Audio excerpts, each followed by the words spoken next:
Hello दोस्तों, तो आप कैसे हैं? उम्मीद होगा कि स्वस्थ और मस्त होंगे। तो चलिए मैं आप लोगों के एक ऐसी दुर्गा सप्तशती के मैं पहला अध्याय के पाठ आप लोगों की करके सुनाती हूँ। आप सुनिए। 2025 में आप बहुत ही सफल होंगे, आपकी हर काम पूरी होगी। तो आप इस अध्याय को आप सुनिए। आपको सुनने में क्या जा रहा है, न पैसा जा रहा है न कुछ जा रहा है। सुनिए और पसंद आए तो लाइक और सब्सक्राइब कीजिए, आपके ऊपर है।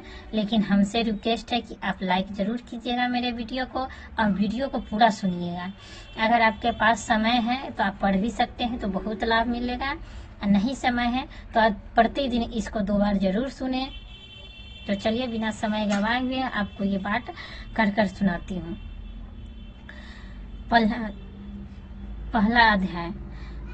मेधा ऋषि का राजा सूरत और समाधि को भगवती को महिमा बताते हुए मधु कैटव का वध का प्रसंग सुनाना। विनियोग। ओम प्रथम चरित्र ब्रह्मा ऋष्टि महाकाली देवता गायत्री छंद है। नंद शक्ति रक्त दंतिका बीज अग्नि तोम और ऋग वेद स्वरूप है। श्री महाकाली देवता की प्रसन्नता के लिए प्रथम चरित्र के जप में विनियोग किया जाता है। भगवान माँ दुर्गा की ध्यान रखें। भगवान विष्णु जो जाने पर मधु और कैटव को मारने के लिए कमल जन्मा ब्रह्मा जी ने जिसका स्तवन किया था, उन महाकाली देवी को मैं सेवन करती हूँ, जो अपने 10 हाथों से खड्ग चक्र गदा भान भसुंडी फरिक सुशूल भुशुंडी मस्तक और शंख धारण करती है। उनके तीन नेत्र हैं। वे समस्त अंगों में दिव्य आभूषणों से विभूषित हैं। उनके शरीर की कांति नीलमणि के समान है तथा वे 10 मुख और 10 पैरों से युक्त है। ओम चंडी के देवी को नमस्कार है। मार्कंडे जी बोले, सूर्य के पुत्र सवर्णी जो 8वें मनु कहे जाते हैं, उनकी उत्पत्ति की तथा विस्तार पूर्वक कहता हूँ। सुनो।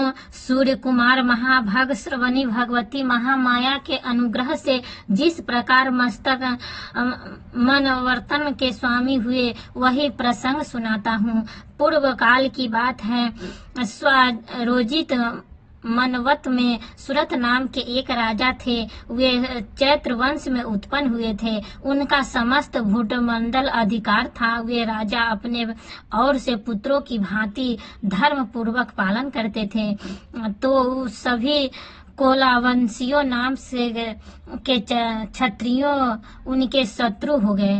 राजा सूरत दंडनीति बड़ी प्रबल थी। उनका शत्रु के साथ संग्राम हुआ, तथापि लोका विध्वंस जख्म में कम थे, तो भी राजा सूरत युद्ध में उनके परास्त हो गए। तब वे युद्ध भूमि से अपने नगर को लौट आए और केवल अपने देश के राजा को राजा होकर रहने लगे। समूची पृथ्वी से अब उनका अधिकार जा रहा, किंतु वहाँ भी उन प्रबल शत्रुओं ने उस समय महाभाग राजा सूरत पर आक्रमण कर दिया। राजा का बल क्षीण हो चला था, इसलिए उनके दुष्ट बलवान एवं दुरात्मा मंत्रियों ने वहाँ उनकी राजनीतियों में भी राजकीय सेना और खजानों को हथ के लिए सूरत का प्रभुत्व नष्ट हो चुका था। इसलिए वे शिकार खेलने बहाने घोड़े पर सवार हो वहां से अकेले ही एक घने जंगल में चले गए। वहां उन्होंने विश्ववर्व मेघा मुनि का आश्रम देखा, वो जहाँ कितने ही हिंसक जीव अपनी स्वाभाविक हिंसा वृत्ति छोड़कर परम शांति स्वभाव से रहते थे। मुनि के बहुत से शिष्य उनकी मन की शोभा बढ़ा रहे थे। वहां जाने पर मुनि ने उनका नमस्कार किया और वे उन मुनि श्रेष्ठ आश्रम पर इधर उधर विचरते हुए कुछ काल रहे। फिर ममता से आकृष्ट रहित होकर वहां इस प्रकार चिंता करने लगे, पूर्व काल में मेरे पूर्वजनों जिनका पालन किया था वही नगर आज मुझे रहित है। पता नहीं मेरे दुराचारी भ्रष्ट गण उसकी धर्म पूर्वक रक्षा करते हैं या नहीं। जो सदा मन की मत की वर्षा करने वाला और सूरवीर था वह मेरा प्रधान हाथी अब शत्रुओं के अधीन होकर न जाने किन भागों को भोगता होगा। लोग मेरी कृपा धन और भोजन पाने से सदा मेरे पीछे पीछे चलते थे। वे निश्चय ही अब दूसरे राजाओं का अनुसरण करते होंगे। उन अपव्ययी लोगों को द्वारा सदा खर्च होते रहने के कारण अत्यंत कष्ट जमा किया हुआ मेरा वह खजाना खाली हो जाएगा। ये तथा और कई बातें राजा सूरत निरंतर सोचते रहते थे। एक दिन उन्होंने वहां विप्र मेधा के आश्रम के निकट एक वैश्य को देखा और उसने पूछा, भाई तुम कौन हो? यहाँ तुम्हारे आने का क्या कारण है? तुम क्यों शोकग्रस्त और अनमन से दिखाई देते हो? राजा सूरत का यह प्रेम पूर्वक कहा हुआ वचन सुनकर वैश्य विनीत भाव से उन्हें प्रणाम करके कहा।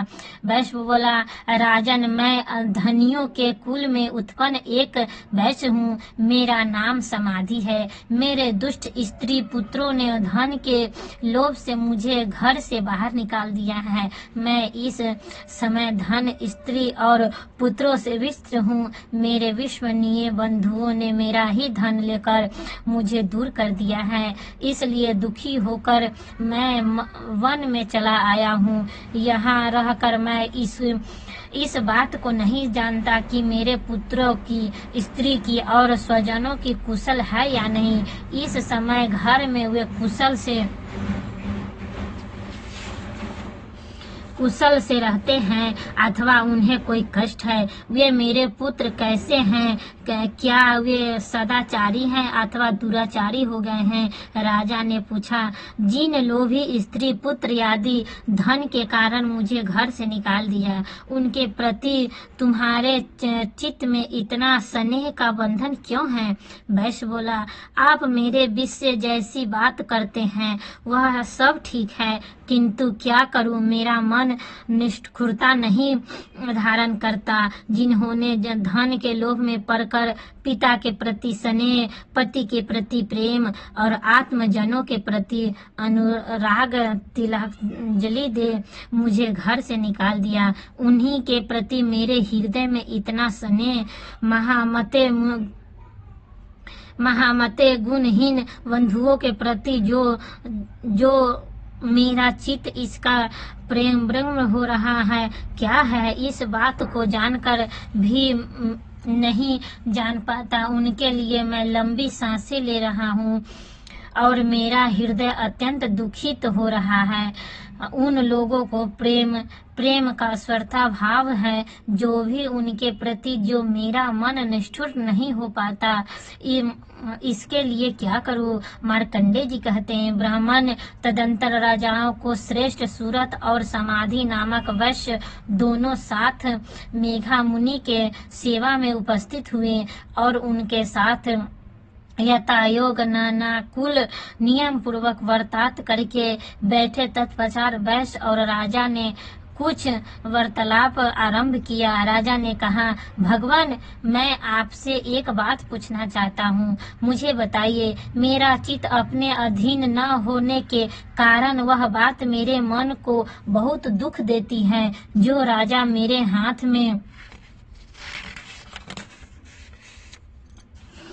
हाथ में चला गया है उसमें और उनके संपूर्ण अंगों में मेरी ममता बनी हुई है। मुनि श्रेष्ठ यह जानते हुए भी कि वह सब मेरा नहीं है, अज्ञानी की भांति मुझे उनके लिए दुख होता है। क्या है ये? इधर यह वैश्य भी घर से अपमानित होकर आया है। इनके पुत्र, स्त्री और वृद्धों ने इसे छोड़ दिया है। स्वजनों ने भी इनका परित्याग कर दिया है, तो यह उनके प्रति अत्यंत हार्दिक स्नेह रखता है। इस प्रकार यह तथा मैं दोनों बहुत दुखी हैं। इसमें प्रत्येक दोष क्या है?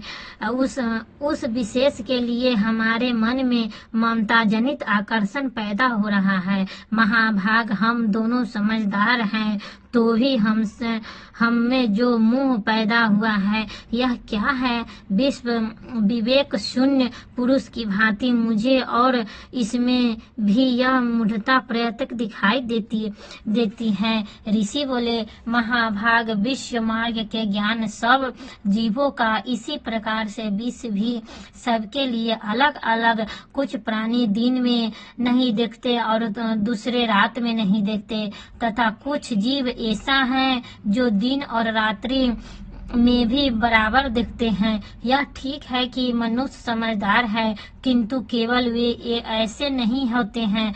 पशु पक्षी और मृग आदि सभी प्राणी समझदार होते हैं। मनुष्यों को समझ भी वैसी ही होती है जैसी उन मृग और पक्षियों की होती है, तथा जैसी मनुष्य होती है वैसी ही उन मृग पक्षी आदि होती है। यह तथा अन्य बातें भी प्रायतः दोनों समान ही है। समझ होने पर भी इन पक्षियों तो देखो, ये स्वयं भूख से पीड़ित होते हुए भी मोहवश बच्चों को चोंच में जितने चाव से अनेक दाने डाल रहे हैं। नर श्रेष्ठ, क्या तुम नहीं देखते कि मनुष्य समझदार होते हुए भी लोभवश अपने किए हुए उपकार का बदला पाने के लिए पुत्रों की अभिलाषा रखते हैं?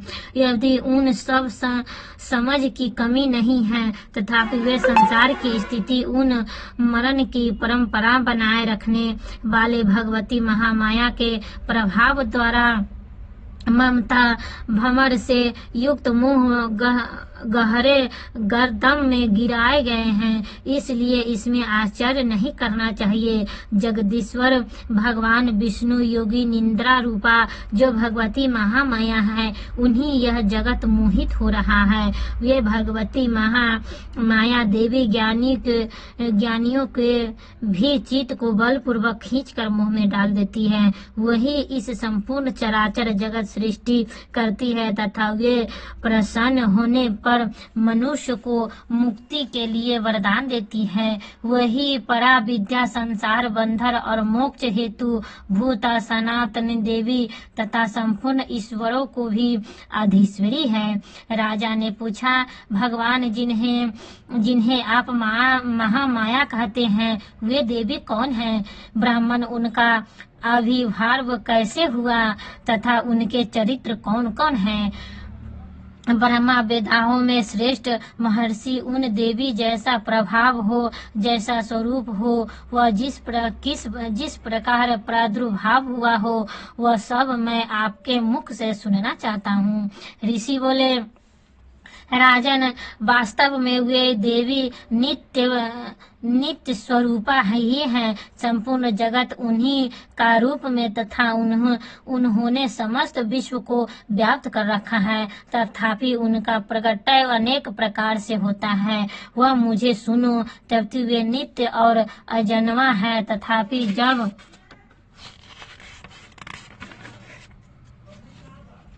जब देवताओं का कार्य सिद्ध करने के लिए प्रकट होती है, उस समय लोक में उत्पन्न हुई कहलाती है।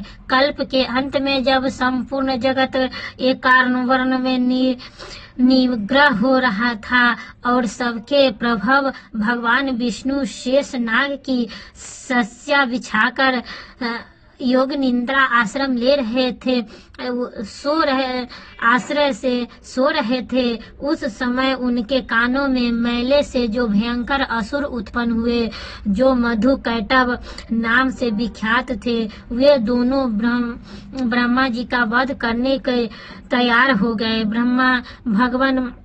भगवान विष्णु के नाभि कमल में विराजमान प्रजापति ब्रह्मा जी ने जब उन दोनों भयानक असुरों को अपने पास आए और भगवान को सोया हुआ देखा, तब एकाग्रचित होकर उन्होंने भगवान विष्णु को जगाने के लिए उनके नेत्रों को निवास करने वाली योग निद्रा स्तवन आरंभ किया, जो इस विश्व अधीश्वरी जगत धारण करने वाली संसार पालन और संसार संसार तरने वाली तथा चेत तेज स्वरूप भगवान विष्णु को अनुपम शक्ति है। उन्हीं भगवती निंद्रा देवी की भगवान ब्रह्मा स्तुति करने लगे। ब्रह्मा जी ने कहा, देवी तुम ही स्वाहा, तुम ही स्वधा और तुम ही वशिष्ठकार हो। स्वर भी तुम्हारे ही स्वर रूप है। तुम ही जीवनदायिनी सुधा हो। नित्य अक्षर प्रणव में आकार उकार मकार इन 3 मात्राओं के रूप में तुम ही स्थित हो तथा इन 3 मात्राओं के अतिरिक्त जो बिंदु रूपा नित्य अर्ध मात्रा है जिसका विशेष रूप से उच्चारण नहीं किया जा सकता, वह भी तुम ही हो। देवी तुम ही संध्या सावित्री तथा परम जननी हो। देवी तुम ही इस विश्व ब्रह्मांड को धारण करती हो। तुमसे ही इस जगत सृष्टि होती है, तुमसे ही इसका पालन होता है और सदा तुम ही कल्प में अपना ग्रास बना लेती हो।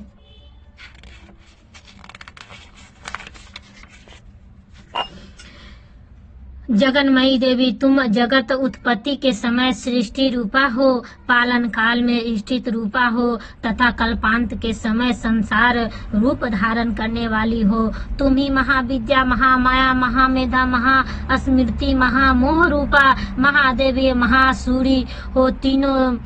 तुम ही तीनों गुणों को उत्पन्न करने वाली सबकी प्रकृति हो। भयंकर काल रात्रि महारात्रि मोहरात्रि भी तुम ही हो। तुम ही ईश्वरी, तुम ही ह्रीम और तुम ही बोध रूपा बुद्धि हो। लज्जा पुष्टि तुष्टि शांति क्षमा और तुम ही हो। तुम खड्ग धारणी शूल धारणी घोर रूपा तथा गदा चक्र और शंख और धनुष धारण करने वाली हो। बाण भुसुंडी और परीख ये भी तुम्हारे अस्त्र हैं। तुम सौव और सौमांतर हो। इतना ही नहीं, जितने भी सौम्य एवं सुंदर पदार्थ हैं उनकी अपेक्षा तुम अधिक सुंदरी हो। पर और ऊपर सबसे रहने वाली परमेश्वरी तुम ही हो। सर्वरूपा देवी सब कही गई सत्य स्वरूपा जो कुछ वस्तुएं हैं और उन सबकी जो शक्ति है वह तुम ही हो। ऐसी अवस्था में तुम्हारी स्तुति क्या हो सकती है? जो इस जगत सृष्टि पालन और संहार करते हैं, उन भगवान को भी तुमने अपने निद्रा के अधीन कर दिया। तब तुम्हारी स्तुति करने में यहाँ कौन समर्थ हो सकता है? मुझको भगवान शंकर तथा भगवान विष्णु को भी तुमने ऐसे ही शरीर धारण कराया है, अतः तुम्हारी स्तुति करने में शक्ति किसमें है? देवी जो तुम अपने इन उदार भावों से ही प्रसन्नित हो, जो ये दोनों दुधर्त असुर मधु और कैटभ है, उनको मुंह में डाल दो और जगदीश्वरी भगवान विष्णु को शीघ्र ही जगा दो। साथ ही इनके भीतर उन महान असुरों को मार डालने के बुद्धि उत्पन्न करो। ऋषि कहते हैं, राजन जब ब्रह्मा जी ने वहाँ मधु और कैटभ को मारने के लिए उद्देश्य भगवान विष्णु को जगाने के लिए तमोगुण की अधिष्ठी देवी योग निंद्रा की इसी प्रकार स्तुति की, तब ये भगवान नेत्र मुख नासिका बाहु हृदय और वक्ष स्थल में निकलकर वेव जमा ब्रह्मा जी के सृष्टि समक्ष खड़ी हो गई। योग निंद्रा से युक्त होने पर जगत स्वामी भगवान जगन्नाथ उस एकार्ण वर्ण के जन्म में शेष नाग की सया से जाग उठे। फिर उन्होंने उन दोनों असुरों को देखा। वे दुरात्मा मधु और कैटभ अत्यंत बलवान और पराक्रमी थे और दोनों लाल आंख किए ब्रह्मा जी को खा जाने के लिए उद्योग कर रहे थे।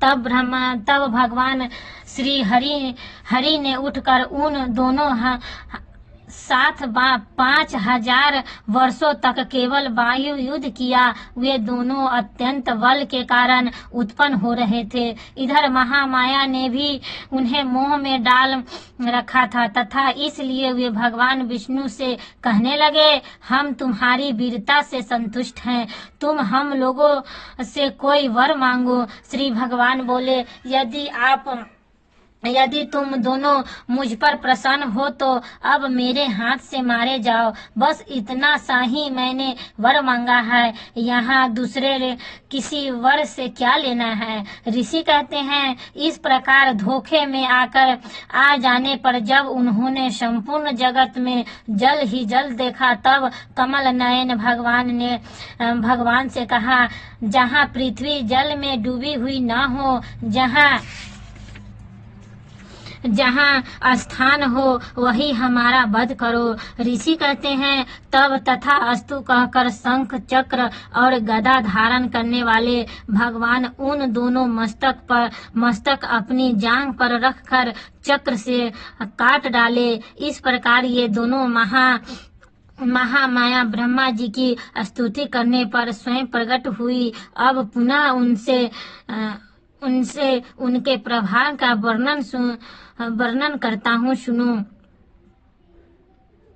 इस प्रकार श्री मार्कंडेय पुराण में सर्वनिक मस्तक की कथा के अंतर्गत श्री महात्मा माय मधु कैटभ वध नामक पहला अध्याय पूरा हुआ।